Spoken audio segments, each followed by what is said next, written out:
تعلقات کو کمزور بناتے جا رہے ہیں، اور دوسرا علماء کرام سے نفرت کا سبب سب سے خطرناک ہے۔ مسلمانوں یاد رکھو،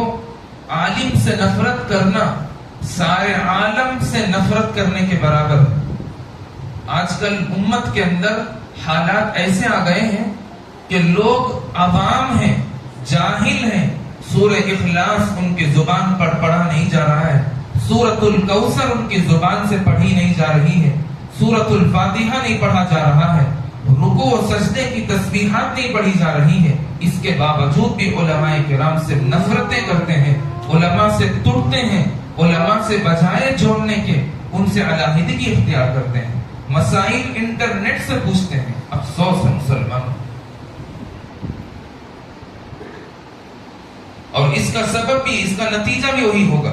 جب آدمی علماء سے دوری اختیار کرے گا تو اس وقت حالات بھی ویسے آئیں گے کہ موت بھی آئے گی تو کفر پر آئے گی،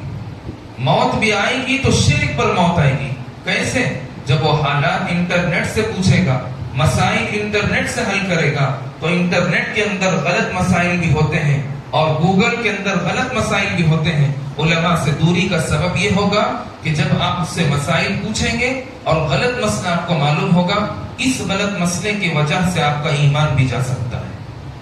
مسلمانوں، ایمان بڑی مضبوط چیز ہے اور بڑی قربانیوں سے ہم تک پہنچا ہے، اور ہم مسلمان ہیں، ہم یہاں جمعہ کے لیے بیٹھے ہیں، مومنوں کی عید کا دن ہے۔ آج اگر ہم مسلمان کا ہم جھنڈا لہرا رہے ہیں، سر پر ٹوپی رکھ کر آ رہے ہیں، تو مسلمانیت کو فالو کرنا چاہیے، شریعت کو فالو کرنا چاہیے۔ عوام کے اندر یہ بات بھی بڑی تیزی سے آگے بڑھتی جا رہی ہے کہ کوئی بھی فنکشن ہو، کوئی بھی کسی بھی مجلس کا انعقاد ہو، تو بجائے علماء کو درجہ دینے کے جاہلوں کو درجہ دینا شروع کر دیے، پیسے والوں کو درجہ دینا شروع کر دیے، جبکہ یہ پیسہ آپ کو دنیا تک کام آنے والا ہے، اس کے بعد آخرت میں اس کا کوئی لین دین نہیں ہے۔ اور عالم کے اندر کروڑوں حدیثیں اس کے سینے کے اندر ہوتی ہیں، اللہ کے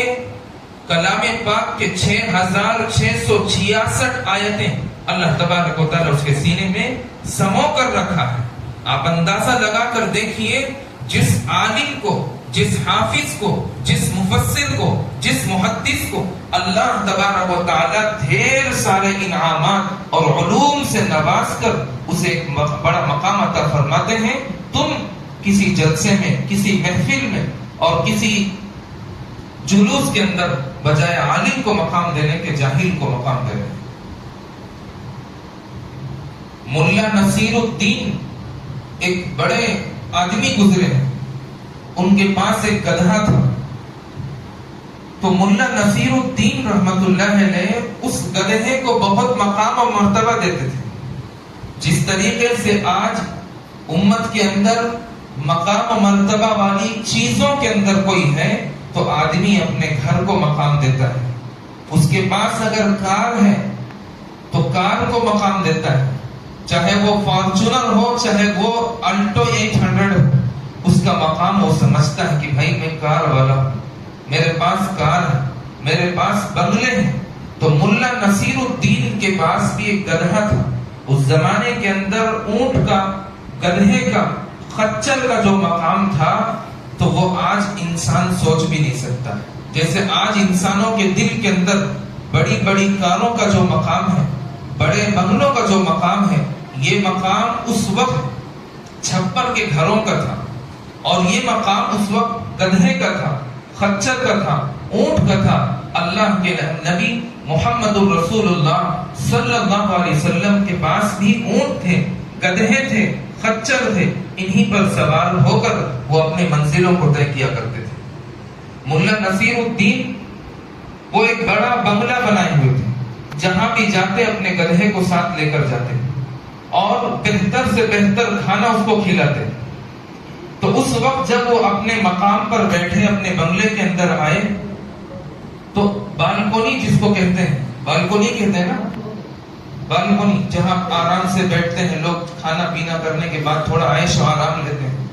بالکونی کے پاس جب بیٹھے وہاں ٹھنڈی ہوائیں آ رہی تھی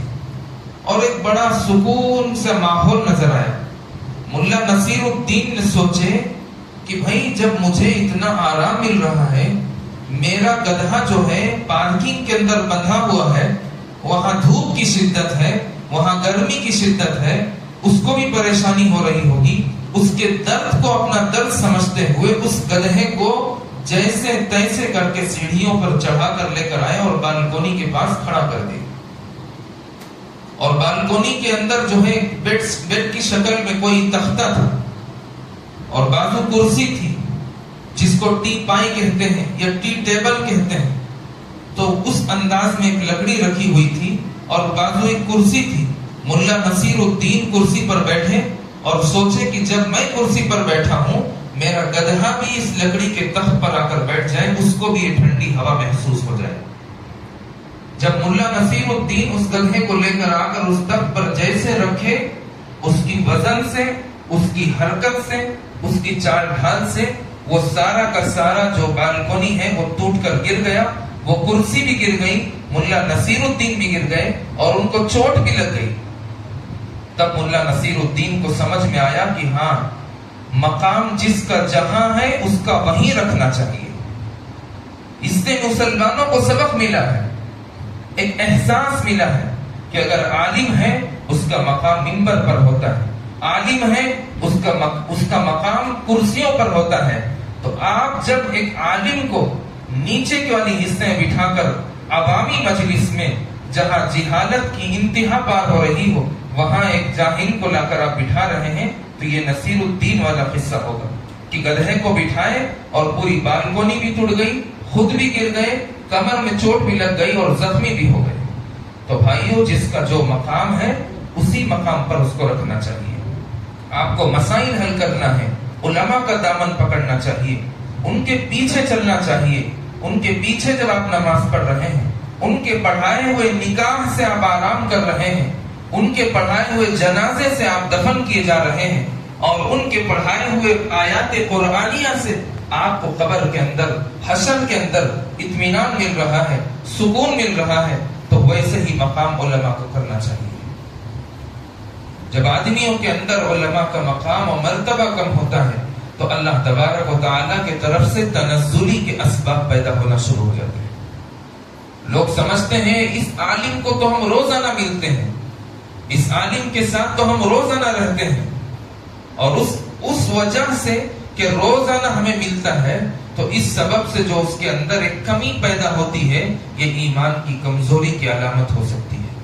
اللہ سے اس بندے کو معافی مانگنا چاہیے کہ اے اللہ، اس عالم کا مقام، اس عالم کا مرتبہ، پہلی مرتبہ کی ملاقات پر جو میرا تھا، اے اللہ وہ مقام، وہ مرتبہ پھر سے پیدا کر دے.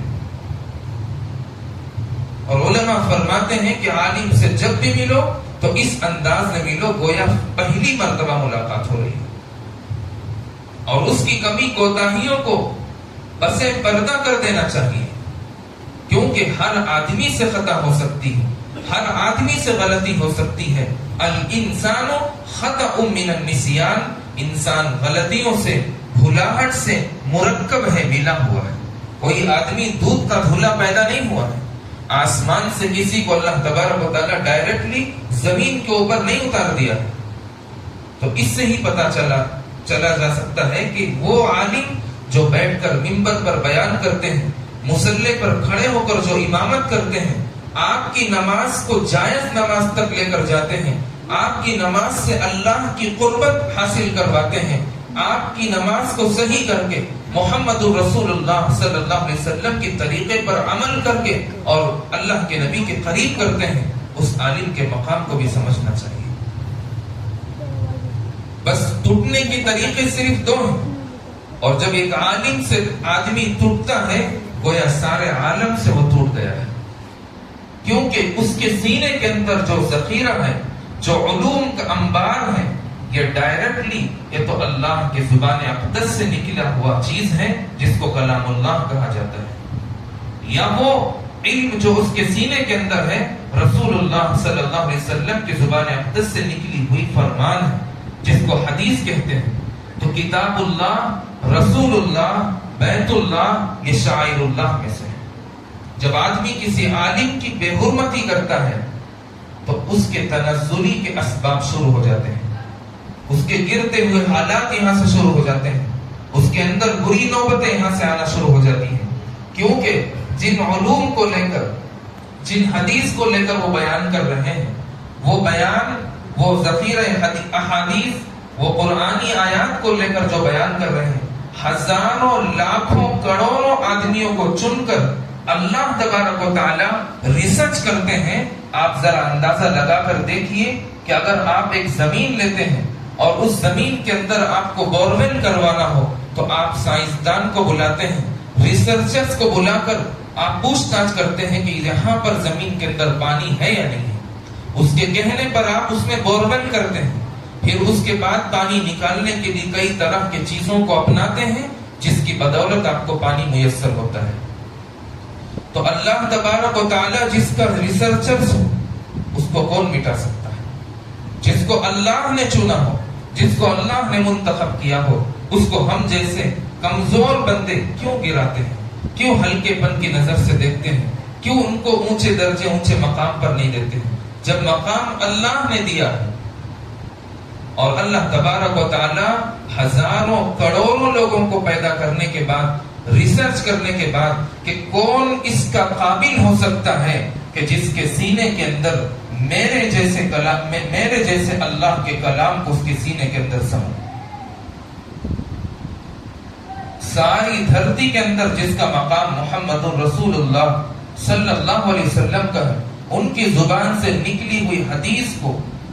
وہ اس کے سینے کے اندر جمع کرنا، یہ اللہ تبارک و تعالیٰ کی بہت بڑی عطا کردہ چیز ہے۔ تو محترم بزرگوں، دوستو، اللہ تبارک و تعالیٰ جب ریسرچ کر کے چن کر اللہ تعالیٰ اس کے سینوں کے اندر علوم کے ذخیرے کو بھر دیا ہے، تو ہم عوام کو چاہیے کہ علماء کے دامن کو اپنانا چاہیے اور علماء سے مسائل کو حل کرنا چاہیے، علماء سے بجائے دوری کے قریبی اختیار کرنا چاہیے۔ اگر ان کے لیے آپ کے دل کے اندر، دماغ کے اندر نفرت پیدا ہو رہی ہے، کوئی کمی پیش آ رہی ہے، تو اس کا طریقہ علماء فرماتے ہیں کہ ان سے علیحدگی کے طور پر جائیں اور ان سے ملاقات کریں اور اس چیز کا پوچھ تاچھ کر کے اس مسئلے کو حل کریں۔ اسی سبب کو لے کر لڑنا، اسی سبب کو لے کر جھگڑنا، اسی سبب کو لے کر ان سے نفرت کرنا، اسی سبب کو لے کر ان کو گری نگاہ سے دیکھنا، یہ ہماری ایمان کی کمزوری کی علامت ہے۔ مسلمانوں، بگڑتی ہوئی حالات بہت تیزی کے ساتھ آگے بڑھتی جا رہی ہے۔ اپنے نسلوں کے اندر ایمانی قوت کو پیدا کرو، اپنی نسلوں کے اندر علم حاصل کروانے کی کوشش کرو۔ اس کے لیے چاہے کتنا بھی آپ کو مشقت برداشت کرنا پڑے، کتنا بھی پیسہ خرچہ کرنا پڑے، لیکن اپنے اولاد کے اندر جب تک تم دین کا علم نہیں سکھا کر جاؤ گے، جب تم یہاں سے مر کر چلے جاؤ گے، اللہ کی قسم کھا کر منبر رسول پر بیٹھ کر کہتا ہوں، ایسے لوگوں سے یہ ملاقات کیا کہ باپ کا جنازہ جا رہا ہے، جنازہ پڑھانے کے قابل بھی نہیں ہو، باپ دفن ہے، غیر لوگ جا کر اسے سورہ فاتحہ، سورہ اخلاص پڑھ کر بخش رہے ہیں۔ خود کا اولاد جس کو پسینہ ایک کر کے، خون بہا کر، گرمی کو برداشت کر کے، ٹھنڈی کو برداشت کر کے،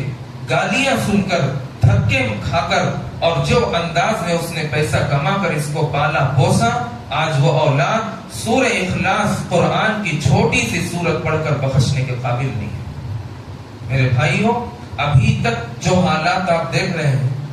2010 سے پہلے کے جو حالات ہیں وہ آپ کے سامنے آئیں گے۔ جو جوان ہیں، جو بوڑھے ہیں، وہ اس منظر کو دیکھے ہوں گے کہ انٹرنیٹ کا دور کتنا کم تھا، موبائل کا دور کتنا کم تھا، ٹی وی کا دور کتنا کم تھا، اور نیوز والوں کا دور کتنا کم تھا۔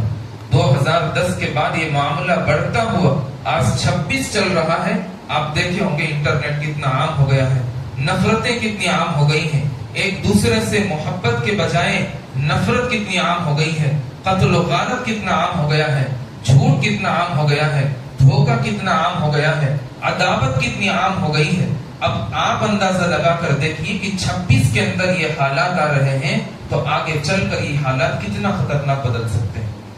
اللہ ان حالات کو آنے سے پہلے ہماری حفاظت فرمائے، ہماری نسلوں کے اندر علم دین حاصل کرنے کی توفیق عطا فرمائے، علم پر اور علم پر عمل کرتے ہوئے زندگی گزارنے کی توفیق اللہ تبارک و تعالی کہی ہوئی باتوں کو، سنی ہوئی باتوں کو مجھے اور آپ کو عمل کرنے کی توفیق عطا فرمائے، علماء کی قدر کرنے کی توفیق عطا فرمائے، رشتوں کی قدر کرنے کی توفیق عطا فرمائے۔ آمین وآخر دعوانا ان الحمد للہ رب العالمین۔